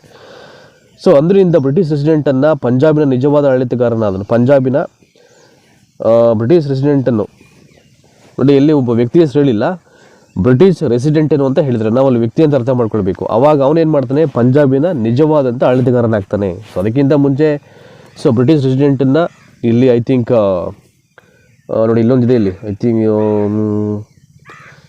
ನಿರಂತರ ಮೈತ್ರಿ ಒಪ್ಪಂದಗಳು ಆಗಲಿಕ್ಕಿಂತ ಮುಂಚೆನೇ ಅದರ ಮೇಲೆ ದಾಳಿ ಆಗುತ್ತೆ. ಸೊ ಈ ಆಂಗ್ಲೋ ಮರಾಠ ಯುದ್ಧಗಳಲ್ಲೇ ದಾಳಿ ಮಾಡ್ತಾರೆ, ಆ ರೆಸಿಡೆಂಟನ್ನು ಹೆಂಗಾದ್ರು ಮಾಡಿ ಸುಟ್ಟಾಕಬೇಕು ಅಂತ. ಅದು ಅವಾಗ ಏನಾಗುತ್ತೆ, ಇವರು ಬ್ರಿಟಿಷರ ಹ್ಯಾಂಡ್ ಓವರ್ ಇರಲ್ಲ. ಈಗ ಯಾವಾಗ ಇಲ್ಲಿ ಸಿಖ್ಖರೆಲ್ಲ ಸೊರನ್ನು ಅನುಭವಿಸ್ಬಿಡ್ತಾರೆ, ಆವಾಗ ಬ್ರಿಟಿಷ್ ರೆಸಿಡೆಂಟನ್ನೇ ಅಲ್ಲಿ ನೇಮಕ ಮಾಡಿಬಿಡ್ತಾರೆ. ಅವನೇ ಅಲ್ಲಿ ಅಡ್ಮಿನಿಸ್ಟ್ರೇಷನ್ ಮಾಡಲಿಕ್ಕೆ ಅವನು ಮುಂದಾಗ್ತಾನೆ ಅಂತ. ಹೀಗೆ ಪಂಜಾಬ್ ಬ್ರಿಟಿಷ್ ಆಶ್ರಿತ ರಾಜ್ಯವಾಗುತ್ತೆ. ನೋಡಿ ಮುಂದೆ ಹೋದರೆ ಇಲ್ಲೊಂದಷ್ಟು ಇಂಪಾರ್ಟೆಂಟ್ ಅಂಶಗಳಿದೆ ಅಲ್ಲಿ. ನಾನು ಅಲ್ಲಿ ನಿಮಗೆ ಮರಾಠ ಯುದ್ಧಗಳಲ್ಲಿ ಲಾರ್ಡ್ ವೆಲ್ಲೆಸ್ಲಿ ಬಗ್ಗೆ ಹೇಳಿದೆ. ಅವನು ತಂದಂಥ ಸಹಾಯಕ ಸೇನಾಪತಿ ಬಗ್ಗೆ, ಅವನು ಮಾಡಿದಂಥ ನಿಬಂಧನೆಗಳ ಬಗ್ಗೆ. ಆ್ಯಂಡ್ ಇಲ್ಲಿ ಆಂಗ್ಲೋ ಸಿಖ್ ಯುದ್ಧಗಳಲ್ಲಿ ಲಾರ್ಡ್ ಡಾಲೌಸಿ ತಂದಂಥ ದತ್ತು ಮಕ್ಕಳಿಗೆ ಹಕ್ಕಿಲ್ಲ, ಇದೊಂದು ನೀತಿ ಇದೆ, ಭಾಳ ಕ್ರೂರವಾದಂಥ ನೀತಿ. ಅದನ್ನು ಹೇಳ್ತೀನಿ ನಿಮಗೆ. ಈಗ ನೋಡಿ ಈ ಪ್ಯಾರಾಗ್ರಾಫ್ ನೋಡೋಣ. ಈಗ 1848 ಪಂಜಾಬಿನ ಮೇಲೆ ನೇರ ಬ್ರಿಟಿಷ್ ಆಳ್ವಿಕೆಯನ್ನು ಹೇರಲು ಹೊರಟಾಗ ಸಿಖ್ಖರು ಪ್ರತಿಭಟನೆ ಮಾಡ್ತಾರೆ, ಆಯಿತಾ. ಈ ಪ್ರತಿಭಟನೆಗಳ ನೇತೃತ್ವವನ್ನು ಚಟ್ಟಾರ್ ಸಿಂಗ್ ಅಟ್ಟಾರಿವಾಲಾ ಅಂತ, ನೋಡಿ ಇವೆಲ್ಲ it is very important. Chattar Singh Attariwala ಮತ್ತು ಮೂಲರಾಜ್ ಅವರು ಕ್ರಮವಾಗಿ ಲಾಹೋರ್ ಮತ್ತು ಮುಲ್ತಾನ್ಗಳಲ್ಲಿ ವಹಿಸ್ತಾರೆ. ಮತ್ತು ಸಿಖ್ಖರಿಗೆ ಸೋಲಾಯಿತು. ಅಂತಿಮವಾಗಿ ಲಾರ್ಡ್ ಡಾಲೌಸಿಯು ಪಂಜಾಬನ್ನು ಬ್ರಿಟಿಷ್ ಸಾಮ್ರಾಜ್ಯದಲ್ಲಿ ವಿಲೀನಗೊಳಿಸಿಕೊಂಡ ಅಂತ. ಇದೊಂದಿರುತ್ತೆ, ಇದೊಂದು ಪಂಜಾಬ್ ಉಳ್ಕೊಂಡಿರುತ್ತೆ. ಇದು ಹೆಂಗಾರು ಮಾಡಿ ವಶಪಡಿಸ್ಕೊಳ್ಬೇಕು ಅಂತಕ್ಕಂಥ ಒಂದು ಅವ್ರಿಗೂ ಹಠ ಮತ್ತು ಅದರ ಒಂದು ಗೋಲ್ಸ್ ಇರುತ್ತೆ ಬ್ರಿಟಿಷರಿಗೆ. ಸೊ ಫೈನಲಿ ಸಕ್ಸಸ್ ಆಗಿಬಿಡ್ತಾರೆ ಈ ಒಂದು ಆಂಗ್ಲೋ ಸಿಖ್ ಯುದ್ಧಗಳನ್ನು ಮಾಡೋದ್ರ ಮುಖಾಂತರವಾಗಿ. 1848 ಪಂಜಾಬಿನ ಮೇಲೆ ನೇರ ಬ್ರಿಟಿಷ್ ಆಳ್ವಿಕೆಯನ್ನು ಹೇರಲು ಹೊರಟಾಗ ಅಂತ. ಸೊ ಬಿಡಲ್ಲ ಅವರು, ಡೈರೆಕ್ಟಾಗಿ ಅವ್ರನ್ನ ಆಳ್ವಿಕೆಯನ್ನು ಸೊ ಐ ಥಿಂಕ್ ಹೇರ್ಲಿಗೆ ಒಟ್ಬಿಡ್ತಾರೆ ಯಾರು, ಬ್ರಿಟಿಷರು. ಸಿಖ್ಖರು ಪ್ರತಿಭಟನೆ ಮಾಡ್ತಾರೆ ಅಲ್ಲಿ, ಯಾವುದೇ ಕಾರಣಕ್ಕೆ ನಿಮ್ಗೆ ಬಿಟ್ಬಿಡಲ್ಲ ಅಂತ. ಸೊ ಈ ಪ್ರತಿಭಟನೆ ನೇತೃತ್ವವನ್ನು ವಹಿಸಿದ್ದವನು ಚಟ್ಟಾರ್ ಸಿಂಗ್ ಅಟ್ಟಾರಿವಾಲಾ ಮತ್ತು ಮುಲ್ರಾಜ್ ಅಂತ. ಅವರು ಕ್ರಮವಾಗಿ ಲಾಹೋರ್ ಮತ್ತು ಮುಲ್ತಾನ್ಗಳಲ್ಲಿ ಈ ಒಂದು ಐ ಥಿಂಕ್ ನೇತೃತ್ವವನ್ನು ವಹಿಸಿರ್ತಾರೆ. ಬಟ್ ಏನೇ ನೇತೃತ್ವವನ್ನು ವಹಿಸ್ಕೊಂಡು ಅವ್ರ ಮೇಲೆ ಆಕ್ರಮಣ ಮಾಡೋಕ್ಕೆ ಹೋದ್ರು ಫೈನಲಿ ಸಿಖ್ಖರೇ ಇಲ್ಲಿ ಸೋತ್ಬಿಡ್ತಾರೆ. ಅಂತಿಮವಾಗಿ ಲಾರ್ಡ್ ಡಾಲೌಸಿ ಏನು ಮಾಡ್ತಾನೆ, ಪಂಜಾಬನ್ನು ತನ್ನ ಬ್ರಿಟಿಷ್ ಸಾಮ್ರಾಜ್ಯದಲ್ಲಿ ಅವನು ವಿಲೀನಗೊಳಿಸ್ಕೊಳ್ತಾನೆ, ಆಯಿತಾ ನಿಮಗೆ. ಇದು ಅಲ್ಲಿಗೆ ಈ 3 ಯುದ್ಧಗಳಲ್ಲೂ ಕೂಡ ಬ್ರಿಟಿಷರೇ ತಮ್ಮ ಮೇಲುಗೈಯನ್ನು ಸಾಧಿಸ್ತಾ ಇಲ್ಲಿ ಬರ್ತಾ ಇರ್ತಾರೆ, ಎಲ್ಲ ಸಂಸ್ಥಾನವನ್ನು ಇಲ್ಲಿ ವಶಪಡಿಸ್ಕೊಂಡು. ಈಗ ಲಾರ್ಡ್ ಡಾಲೌಸಿ ತಂದಂಥ ದತ್ತು ಮಕ್ಕಳಿಗೆ ಹಕ್ಕಿಲ್ಲ ಅಂತಕ್ಕಂಥ ನೀತಿ ಬಗ್ಗೆ ನೋಡೋಣ. ಈಗ ನೋಡಿ, ಇವನು ಫಸ್ಟ್ ಇಂಟ್ರೊಡಕ್ಷನ್ ನೋಡ್ಬಿಡೋಣ ಅವನ ಬಗ್ಗೆ ಕ್ವಿಕ್ಕಾಗಿ. ಈಗ ನೋಡಿ, ಲಾರ್ಡ್ ಡಾಲೌಸಿ ಮತ್ತು ದತ್ತು ಮಕ್ಕಳಿಗೆ ಹಕ್ಕಿಲ್ಲ ನೀತಿ. 1848 ಭಾರತಕ್ಕೆ ಗವರ್ನರ್ ಜನರಲ್ ಆಗಿ ಬರ್ತಾನೆ. ಯಾರು, lord Dalhousie. 1848 first governor general ಆಗಿ ಇಂಡಿಯಾಗೆ ಬರ್ತಾನೆ ಅವನು. ಭಾರತದ ಎಲ್ಲ ದೇಶೀಯ ಸಂಸ್ಥಾನವನ್ನು ಬ್ರಿಟಿಷ್ ಸಾಮ್ರಾಜ್ಯದಲ್ಲಿ ವಿಲೀನಗೊಳಿಸ್ತಕ್ಕಂಥ ಅಂತಿಮ ಪ್ರಯತ್ನವನ್ನು ನಡೆಸಿದ. ಸೊ ಇದೇ ರೀತಿ ಇಂಟೆನ್ಷನ್ ಇದ್ದಿದ್ದು ಲಾರ್ಡ್ ವೆಲ್ಲೆಸ್ಲಿಗೆ. ಸೊ ಡಾಲೌಸಿಯು ತನ್ನ ವಿಸ್ತರಣಾ ನೀತಿಯನ್ನು ದತ್ತು ಮಕ್ಕಳಿಗೆ ಹಕ್ಕಿಲ್ಲ ಎಂಬ ನೀತಿಯ ಮೂಲಕ ಸಾಧಿಸ್ತಾನೆ. ಸೊ ಅವನು ಸಹಾಯಕ ಸೇನಾಪತಿ ಮೂಲಕ ಸಾಧಿಸಿದರೆ ಲಾರ್ಡ್ ಡಾಲೌಸಿ ಇಲ್ಲಿ ದತ್ತು ಮಕ್ಕಳಿಗೆ ಹಕ್ಕಿಲ್ಲ ಅಂತಕ್ಕಂಥ ನೀತಿಯಿಂದ ಇಡೀ ಎಲ್ಲ ಭಾರತೀಯ ಸಂಸ್ಥಾನವನ್ನು ವಶಪಡಿಸ್ಕೊಳ್ಳಿಕ್ಕೆ ಅವನು ಪ್ಲ್ಯಾನ್ ಮಾಡ್ತಾನೆ. ಸೊ ಈ ನೀತಿಯ ಪ್ರಕಾರ ಏನು ದತ್ತು ಮಕ್ಕಳಿಗೆ ಹಕ್ಕಿಲ್ಲ ಅಂತಕ್ಕಂಥ ನೀತಿ ಏನು ಹೇಳುತ್ತೆ ಪಾಲಿಸಿ ಅದು, ಯಾವನೇ ಒಬ್ಬ ಭಾರತೀಯ ರಾಜನು ಮಕ್ಕಳಿಲ್ಲದೆ ಮೃತನಾದರೆ ಅವನು ದತ್ತು ತೆಗೆದುಕೊಂಡಿದ್ದ ಪುತ್ರನಿಗೆ ಉತ್ತರಾಧಿಕಾರದ ಹಕ್ಕಿರಲಿಲ್ಲ ಅಂತ. ಇನ್ ಕೇಸ್ ದತ್ತು ತಗೊಂಡಂಥ ಒಬ್ಬ ಪುತ್ರನಿಗೆ ಉತ್ತರಾಧಿಕಾರದ ಹಕ್ಕಿಲ್ಲ ಅಂತ ಯಾಕೆ ಮಾಡಿದೆ ಇವನು, ಅವನಿಗೆ ಏನಾದರೂ ಸಂಸ್ಥಾನದ ಜವಾಬ್ದಾರಿ ಮತ್ತು ಅಧಿಕಾರವನ್ನು ಕೊಟ್ಬಿಟ್ರೆ ಸೊ ಬ್ರಿಟಿಷರು ಸುಲಭವಾಗಿ ಅದನ್ನು ಕಿತ್ಕೊಳ್ಳೋಕ್ಕಾಗಲ್ವಲ್ಲ, ವಶಪಡಿಸ್ಕೊಳ್ಳೋಕ್ಕಾಗಲ್ವ ಅಂತಕ್ಕಂಥದ್ದು ಅವನ ಇಂಟೆನ್ಷನ್ನು. ಆಯಿತಾ, ಇದನ್ನು ಟಾರ್ಗೆಟ್ ಮಾಡ್ತಾನೆ ಅವನು. ನೋಡಿ ಎಂಥ ಬ್ರಿಲಿಯಂಟು ಅಂದರೆ ಲಾರ್ಡ್ ಡಾಲೌಸಿ. ಸೊ ದತ್ತು ಮಕ್ಕಳಿಗೆ ನೀವು ಯಾವುದೇ ಕಾರಣಕ್ಕೂ ಅಧಿಕಾರವನ್ನು ಕೊಡೋಂಗಿಲ್ಲ. ಸೊ ಕೊಟ್ಬಿಟ್ಟಾಗ ಏನಾಗುತ್ತೆ, ಅವ್ರದ್ದೇ ಆಗ್ಬಿಡ್ತದೆ ಸಂಸ್ಥಾನ, ಅದು ಅವನು ಅಲ್ಲಿ ಅಧಿಕಾರವನ್ನು ಸ್ಥಾಪನೆ ಮಾಡಿಬಿಡ್ತಾನೆ. ಅವಾಗ ನಾವು ಅದನ್ನು ಕಿತ್ಕೊಳ್ಳೋಕ್ಕಾಗಲಿ ವಶಪಡಿಸ್ಕೊಳ್ಳೋಕ್ಕಾಗಲಿ ಕಷ್ಟ ಆಗುತ್ತೆ ಅಂತ. ಎಂಥ ಬ್ರಿಲಿಯಂಟ್ ಫೀಲ್ ಅವನು. ಸೊ ಯಾವುದೇ ಒಬ್ಬ ಭಾರತೀಯ ರಾಜನು ಮಕ್ಕಳಿಲ್ಲದೆ ಮೃತನಾದರೆ ಅವನು ದತ್ತು ತೆಗೆದುಕೊಂಡಿದ್ದ ಪುತ್ರನಿಗೆ ಉತ್ತರಾಧಿಕಾರದ ಹಕ್ಕಿರಲಿಲ್ಲ. ಅಂತಹ ರಾಜ್ಯಗಳನ್ನು ಬ್ರಿಟಿಷ್ ಸಾಮ್ರಾಜ್ಯದಲ್ಲಿ ವಿಲೀನಗೊಳಿಸಿಕೊಳ್ಳಲಾಗುತ್ತಿತ್ತು. ಈ ನೀತಿಗೆ ಒಳಪಟ್ಟ ರಾಜ್ಯಗಳಲ್ಲಿ ನೋಡಿ ಯಾವ್ಯಾವುದು, ಸತಾರ, ಜೈಪುರ, ಸಂಬಲ್ಪುರ, ಉದಯಪುರ, ಝಾನ್ಸಿ, ನಾಗ್ಪುರ ಮೊದಲಾದವು ಪ್ರಮುಖವಾದವುಗಳು. ಸತಾರ, ಜೈಪುರ, ಸಂಬಲ್ಪುರ, ಉದಯಪುರ, ಝಾನ್ಸಿ, ನಾಗ್ಪುರ ಮೊದಲಾದವುಗಳು ಪ್ರಮುಖವಾದವುಗಳು. ಇವೇ ಸಂಸ್ಥಾನಗಳು ದತ್ತು ಮಕ್ಕಳಿಗೆ ಹಕ್ಕಿಲ್ಲ ಅಂತಕ್ಕಂಥ ನೀತಿಗೆ ಸಹಿಯನ್ನು ಹಾಕಿದ್ದು, ಅಂದರೆ ಒಳಪಟ್ಟಿದ್ದು. ಈ ರಾಜ್ಯಗಳ ರಾಜರಿಗೆ ಮಕ್ಕಳಿಲ್ಲದಿರೋದನ್ನ ಮೊದಲೇ ಇರುತ್ತಿದ್ದ. ಅವ್ರಿಗೆ ಮುಂಚೆ ಗೊತ್ತಿರುತ್ತೆ ಸುಮಾರು ಜನಕ್ಕೆ ಇಲ್ಲಿ ಮಕ್ಕಳಿಲ್ಲ, ಅವರು ದತ್ತು ತಗೊಂಡು ತಮ್ಮ ಉತ್ತರಾಧಿಕಾರವನ್ನು ಕೊಡಲಿಕ್ಕೆ ಪ್ಲ್ಯಾನ್ ಮಾಡ್ತಾಯಿದ್ದಾರೆ, ನಾನು ಇದಕ್ಕೆ ವಿರುದ್ಧವಾಗಿ ಏನಾದರೂ ಪ್ಲ್ಯಾನ್ ಮಾಡಬೇಕಲ್ಲ ಅಂತ ಅವನು ಯೋಚನೆ ಮಾಡಿ ಈ ದತ್ತು ಮಕ್ಕಳಿಗೆ ಹಕ್ಕಿಲ್ಲ ಅಂತಕ್ಕಂಥ ರೂಲನ್ನು ಅವ್ನು ಮಾಡುವಂಥದ್ದು. ಸೊ ಬ್ರಿಟಿಷ್ ಗವರ್ನರ್ ಜನರನ್ನು ಈ ನೀತಿಯನ್ನು ರಾಜಕೀಯ ಅಸ್ತ್ರವಾಗಿ ಅವನು ಇಲ್ಲಿ ಜಾರಿಗೊಳಿಸ್ಕೊತಾನೆ. ನಿಮಗೆ ಭಾಳ ಸಿಂಪಲಾಗಿ ಅರ್ಥ ಆಗಿದೆ ಈಗ ದತ್ತು ಮಕ್ಕಳಿಗೆ ಹಕ್ಕಿಲ್ಲ ಅಂತಕ್ಕಂಥ ಇದೊಂದು ಕಾನ್ಸೆಪ್ಟ್ ಬಗ್ಗೆ. ನೋಡಿ ಇಲ್ಲಿ ಡಾಲೌಸಿಯು ತಡೆಯಿಲ್ಲದ ರಾಜ್ಯದ ಆಕ್ರಮಣ ನಡೆಯಿಂದ ಭಾರತೀಯ ರಾಜರು ಮಾತ್ರವಲ್ಲ, ಅವರ ಬಗ್ಗೆ ಸಹಾನುಭೂತಿಯುಳ್ಳ ಸಾಮಾನ್ಯ ಜನರಿಗೂ ಕೂಡ ಬ್ರಿಟಿಷರ ವಿರುದ್ಧ ಮಲೆತು ನಿಂತಿತ್ತು. ಅಂದರೆ ಏನೂ ಮಾಡೋಕ್ಕಾಗಲ್ಲ, ಅಂದರೆ ಅವರಿಗೆ ಅಷ್ಟು ಅಸಹಾಯಕರಾಗಿಬಿಡುತ್ತಾರೆ. ಸೊ ಏನು ಇಷ್ಟು ಕ್ರೂರಿಯಾದಂಥ ನೀತಿಯನ್ನು ಮಾಡಿ ನಮ್ಮ ಇಡೀ ರಾಜ್ಯವನ್ನೆಲ್ಲ ಆಕ್ರಮಣ ಮಾಡ್ತಿದ್ದಾನಲ್ಲ ಅಂತ. ಸೊ ಮಡುಗಟ್ಟಿದ ಆಕ್ರೋಶ ಮತ್ತು ರಾಜಾಭಿಮಾನದ ಕಿಚ್ಚು ಬ್ರಿಟಿಷ್ ಪ್ರಭುತ್ವದ ವಿರುದ್ಧ ಬಂಡೇಳುವಂತೆ ಮಾಡುತ್ತೆ. ಸೊ ಫೈನಲಿ ಏನಾಗುತ್ತೆ, ಏನಾದರೂ ಮಾಡಿ ಐ ಥಿಂಕ್ ಎಷ್ಟು ಸಹಿಸ್ಕೊಳ್ಳೋಕ್ಕೆ ಸಾಧ್ಯವಾಗುತ್ತೆ ಅಂಥ ಟೈಮಲ್ಲಿ ಆ ಕಾಲಘಟ್ಟದಲ್ಲಿ ನಮ್ಮ ಭಾರತೀಯರು ಆ ಹಿಂಸೆಯನ್ನು, ಆ ಕ್ರೂರವಾದಂಥ ಕೆಲವೊಂದು ಪದ್ಧತಿಗಳಿಂದ, ಶೋಷಣೆಗಳಿಂದ ನಮ್ಮದೇ ಸಾಮ್ರಾಜ್ಯವನ್ನು ನಮ್ಮ ನೆಲದಲ್ಲಿ ನಮ್ಮದೇ ಸಾಮ್ರಾಜ್ಯವನ್ನು ವಶಪಡಿಸ್ಕೊಳ್ತಾ ಇದ್ದಾರೆ. ಇವೆಲ್ಲ ನೋಡಿ ನೋಡಿ ನೋಡಿ ತಡ್ಕೊಳ್ಳೋಕ್ಕಾಗದೆ ಸೊ ಫೈನಲಿ ಈ ಎಲ್ಲ ಘಟನೆಗಳು ಏನಾಗುತ್ತೆ, 1857 ಭಾರತದ ಪ್ರಥಮ ಸ್ವಾತಂತ್ರ್ಯ ಸಂಗ್ರಾಮಕ್ಕೆ ಸ್ಫೋಟ ಆಗುತ್ತೆ. ನೋಡಿ ಭಾರತೀಯರು ಫಸ್ಟು ದೇಶವನ್ನು ಬಿಟ್ಕೊಡಲೇಬಾರ್ದು, ನಮ್ಮನ್ನು ಉಳಿಸ್ಕೊಳ್ಬೇಕು ಅಂತಕ್ಕಂಥ ಯೋಚನೆಯನ್ನು ಮಾಡಿದಂಥ ಮೊದಲನೇ ಸಂಗ್ರಾಮ ಯಾವುದಪ್ಪ ಅಂದರೆ 1857 ಭಾರತದ ಪ್ರಥಮ ಸ್ವಾತಂತ್ರ್ಯ ಸಂಗ್ರಾಮ ಅದ್ರ ಒಂದಾಗಿರುತ್ತೆ. ಸೊ ಇದರಲ್ಲಿ ಹೇಗಾದರೂ ಮಾಡಿ ಇವರೆಲ್ಲವನ್ನು ಮಟ್ಟ ಹಾಕಬೇಕು, ಓಡಿಸ್ಬೇಕು ಅಂತಕ್ಕಂಥ ಒಂದು ಕಾರ್ಯತಂತ್ರವನ್ನು ನಮ್ಮ ಭಾರತೀಯರು ರೂಪಿಸ್ತಾರೆ. ಇದಿಷ್ಟು ನಿಮಗೆ ಆಂಗ್ಲೋ ಮರಾಠ ಯುದ್ಧಗಳು ಮತ್ತು ಆಂಗ್ಲೋ ಸಿಖ್ ಯುದ್ಧಗಳ ಬಗ್ಗೆ ಸೊ ಇಲ್ಲಿ ನಾನು ಮಾಹಿತಿಯನ್ನು ಕೊಟ್ಟಿದ್ದೀನಿ. ನೋಡಿ ಇಲ್ಲಿ ಭಾಳ ಪ್ರಮುಖವಾಗಿ ಈ ರಣಧೀರ್ ಸಿಂಗ್ ಬಗ್ಗೆ ಒಂದಷ್ಟು ಮಾಹಿತಿ ಇದೆ, ಒಂಚೂರು ಕ್ವಿಕ್ಕಾಗಿ ನೋಡೋಣ ಈಗ. ನೋಡಿ 1780 ರಣಧೀರ್ ಸಿಂಗ್ ಇವನು ಜನಿಸ್ತಾನೆ. ಸಿಖ್ರ 12 ಸೊ ಮಿಸ್ಲ ಅಂತ ಹೇಳ್ತಾರೆ, ಅಂದರೆ ಸಿಖ್ರ 12 ಒಕ್ಕೂಟಗಳಲ್ಲಿ ಒಂದಾದ ಸುಕರ್ ಜಾಕಿಯ ಮತ್ತು ಮಿಸ್ಲ ನಾಯಕ ಮಹಾಸಿಂಗ್ನ ಮಗ ಆತ. ಅಂದರೆ 12 ಒಕ್ಕೂಟಗಳ ನಾಯಕನ ಮಗನ ಯಾರಪ್ಪ ಅಂದರೆ ಇವನು ರಣಧೀರ್ ಸಿಂಗ್. ಅವ್ರ ತಂದೆ ಹೆಸರು ಬಂದು ಇಲ್ಲಿ ಮಹಾಸಿಂಗ್ ಅಂತ. ಅವನು 10 ವರ್ಷ ಇದ್ದಾಗಲೇ ರಣಧೀರ್ ಸಿಂಗು ತನ್ನ ತಂದೆಯನ್ನು ಕಳ್ಕೊತಾನೆ. ಅದಾದಮೇಲೆ ಸಣ್ಣ ಪ್ರದೇಶವಾದಂಥ ಒಂದು ಒಕ್ಕೂಟದ ನಾಯಕನಾಗಿರ್ತಾನೆ ಅಂತ ಅವನು, ಅಂದರೆ ಅಲ್ಲಿಂದಲೇ ಜವಾಬ್ದಾರಿ ವಹಿಸ್ಕೊತಾ ಇರ್ತಾನೆ ಅವನು. ಯಾರು, ರಣಧೀರ್ ಸಿಂಗು. ಕಾಬೂಲ್ನ ಜಮಾನ್ ಶಾ ಭಾರತದ ಮೇಲೆ ದಂಡಯಾತ್ರೆ ಕೈಗೊಂಡಾಗ ರಂಜಿತನು ಅವನಿಗೆ ಸಲ್ಲಿಸಿದ ಸೇವೆಗೆ ಮೆಚ್ಚಿ ರಾಜ ಎಂಬ ಪದವಿಯೊಂದಿಗೆ ಲಾಹೋರಿನ ರಾಜ್ಯಪಾಲನಾಗಿ ನೇಮಕಗೊಂಡನು. It is very important. ನೋಡಿ ರಾಜ ಅಂತಕ್ಕಂಥ ಒಂದು ಪದವಿಗೆ ಯಾರು ಕೊಡ್ತಾರೆ ಇಲ್ಲಿ ಅಂದರೆ ಸೊ ಕಾಬೂಲ್ನ ಜಮಾನ್ ಶಾ ಅಂತಕ್ಕಂಥವನು ಭಾರತದ ಮೇಲೆ ದಂಡಯಾತ್ರೆ ಕೈಗೊಂಡಾಗ ರಂಜಿತನು ಅವನಿಗೆ ಸಲ್ಲಿಸಿದಂಥ ಸೇವೆಗೆ ಅಂತ ಭಾಳ ನಿಷ್ಠೆಯಿಂದ ಸೇವೆ ಸಲ್ಲಿಸ್ತಾನೆ.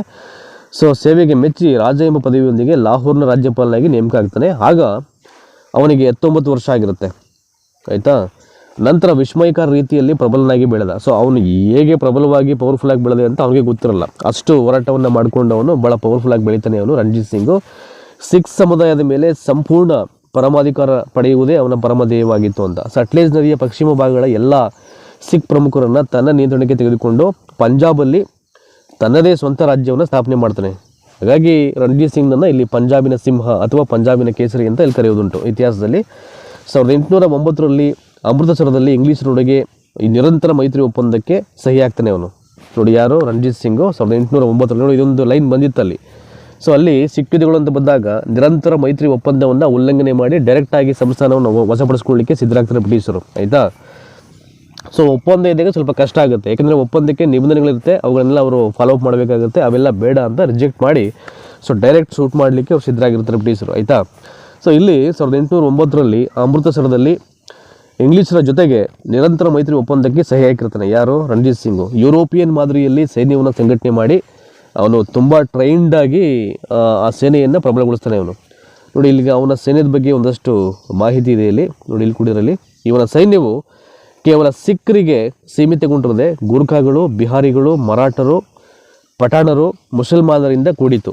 ಲಾಹೋರ್ನಲ್ಲಿ ಫಿರಂಗಿಗಳನ್ನು ತಯಾರಿಸಲು ಎರಕ ಒಯ್ಯುವ ಕಾರ್ಖಾನೆಯನ್ನು ತೆರೀತಾನೆ. ನೋಡಿ, ಫಿರಂಗಿಯನ್ನು ತಯಾರು ಮಾಡಲಿಕ್ಕೇ ಒಂದು ಕಾರ್ಖಾನೆಯನ್ನು ಅವನು ಆರಂಭ ಮಾಡ್ತಾನೆ ರಣಜಿತ್ ಸಿಂಗು. ಸೊ ಎಲ್ಲಿ ಅಂದರೆ ಲಾಹೋರ್ನಲ್ಲಿ. ಅಂದಿನ ಕಾಲದಲ್ಲಿದ್ದ ಭಾರತೀಯ ರಾಜರ ಸೈನ್ಯಗಳಲ್ಲಿಯೇ ಸೊ ರಣಜಿತ್ ಸಿಂಗ್ ಸೈನ್ಯ ಅತ್ಯುತ್ತಮವಾಗಿತ್ತು ಅಂತ, ಅಂದರೆ ಭಾಳ ಪವರ್ಫುಲ್ಲಾಗಿ ಸಿಸ್ಟಮ್ಯಾಟಿಕ್ ಆಗಿತ್ತು ಅಂತ. ನಮ್ಮ ಇಂಡಿಯನ್ಸ್ ಅವಾಗ ಆಗಿನ ಕಾಲದಲ್ಲಿ ನಮ್ಮ ಇಂಡಿಯನ್ಸ್ ಒಂದು ಮಿಲಿಟರಿ ಫೋರ್ಸ್ ಕಂಪೇರ್ ಮಾಡಿದ್ರೆ ಜಾತ್ಯತೀತ ಮನೋಭಾವದವನು, ಉದಾರ ಹೃದಯಿ ಆದ ರಣಜಿತ್ ಸಿಂಗನು ಸಿಖ್ ಗುರುಗಳನ್ನಲ್ಲದೆ ಹಿಂದೂ ಮತ್ತು ಮುಸಲ್ಮಾನ್ ಗುರುಗಳನ್ನು ಕೂಡ ಪೋಷಣೆ ಮಾಡ್ತಾ ಇದ್ದ, ಅವರಿಗೆ ಗೌರವವನ್ನೇ ಕೊಡ್ತಾ ಇದ್ದ, ಆಶ್ರಯವನ್ನೇ ಕೊಡ್ತಾ ಇದ್ದ ಅಂತ.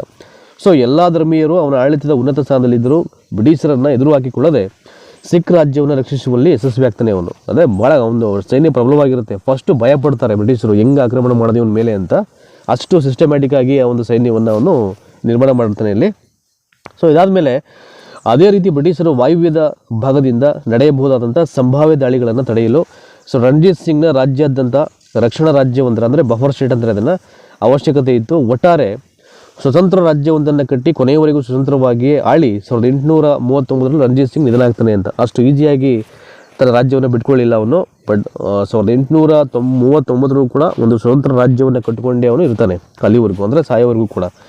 ನೋಡಿ ಇಲ್ಲಿ ಬ್ರಿಟಿಷರು ವಾಯುವ್ಯದ ಭಾಗದಿಂದ ನಡೆಯಬಹುದಾದ ಸಂಭಾವ್ಯ ದಾಳಿಗಳನ್ನು ತಡೆಯಲು, ನೋಡಿ ಇಲ್ಲಿ ಅರ್ಥ ಮಾಡ್ಕೊಳ್ಬೇಕು. ಬಫರ್ ಸ್ಟೇಟ್ ಅಂದರೆ ಏನು?